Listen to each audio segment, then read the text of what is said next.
వెంకటేశ్వర స్వామి రూపంతో. అంటే ఇక్కడ స్వామివారి కేవలం ఇక్కడ వరకు స్వామివారి రూపాలు ఉంటాయి కదండి. అంటే స్వామివారి ఫేస్తో పాటుగా కిరీటం, శంకు చక్రాలు ఇక్కడ వరకు ఛాతీ వరకు ఉండే రూపాలు మనం చూస్తూనే ఉంటాం. అటువంటి వెంకటేశ్వర స్వామి రూపం తీసుకోవడం జరిగింది.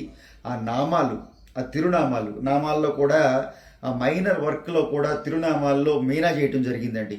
ఎనామిల్ కాదండి, మీనా వర్క్ చేసాం. సో ఇంకా చక్కగా శంకు చక్రాలు, ఆ విధంగా ఈ సెంటర్ పీస్లో కూడానండి. ఇంకొక ముఖ్యమైన విషయం, ఈ జిలేబీ నెక్లెస్లో ఈ రెండిట్లో కూడాను లాకెట్ డిటాచబుల్ చేసామండి.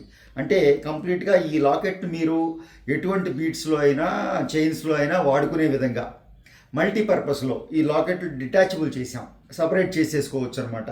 సో జిలేబీ నెక్లెస్ తీసుకున్నామండి. ఇక్కడ కూడా అలాగే లైట్ కొంత కుందన్ వర్క్ చేయడం జరిగింది. మామిడి పిందెల డిజైనే తీసుకున్నాం. ఇందులో కూడాను సేమ్ ఎమరల్డ్ పర్ల్ డాంగ్లింగ్స్ ఇచ్చాం. ఎస్పెషల్లీ మీకు ఈ లాకెట్ స్పెషల్ అండి. ఇందులో ఎక్స్ట్రాడినరీగా ఆ టెంపుల్ స్టైల్లో ఎక్కడ సాంప్రదాయం మిస్ కాకుండా మాకు తెలిసినంతగా మా నాలెడ్జ్ యూస్ చేసి తయారు చేయబడ్డ పీసెస్ అండి. ఒక 65 గ్రామ్స్లో వెంకటేశ్వర స్వామి జిలేబీ నెక్లెస్ వచ్చింది. మీకు ఎలా నచ్చినాయో తప్పకుండా తెలియజేయండి. ఫస్ట్ టైం ఛానల్ చూసేవారైతే సబ్స్క్రైబ్ చేసుకోండి. తోటి వారితో మన వీడియోస్ షేర్ చేయటం మర్చిపోకండి. Thank you.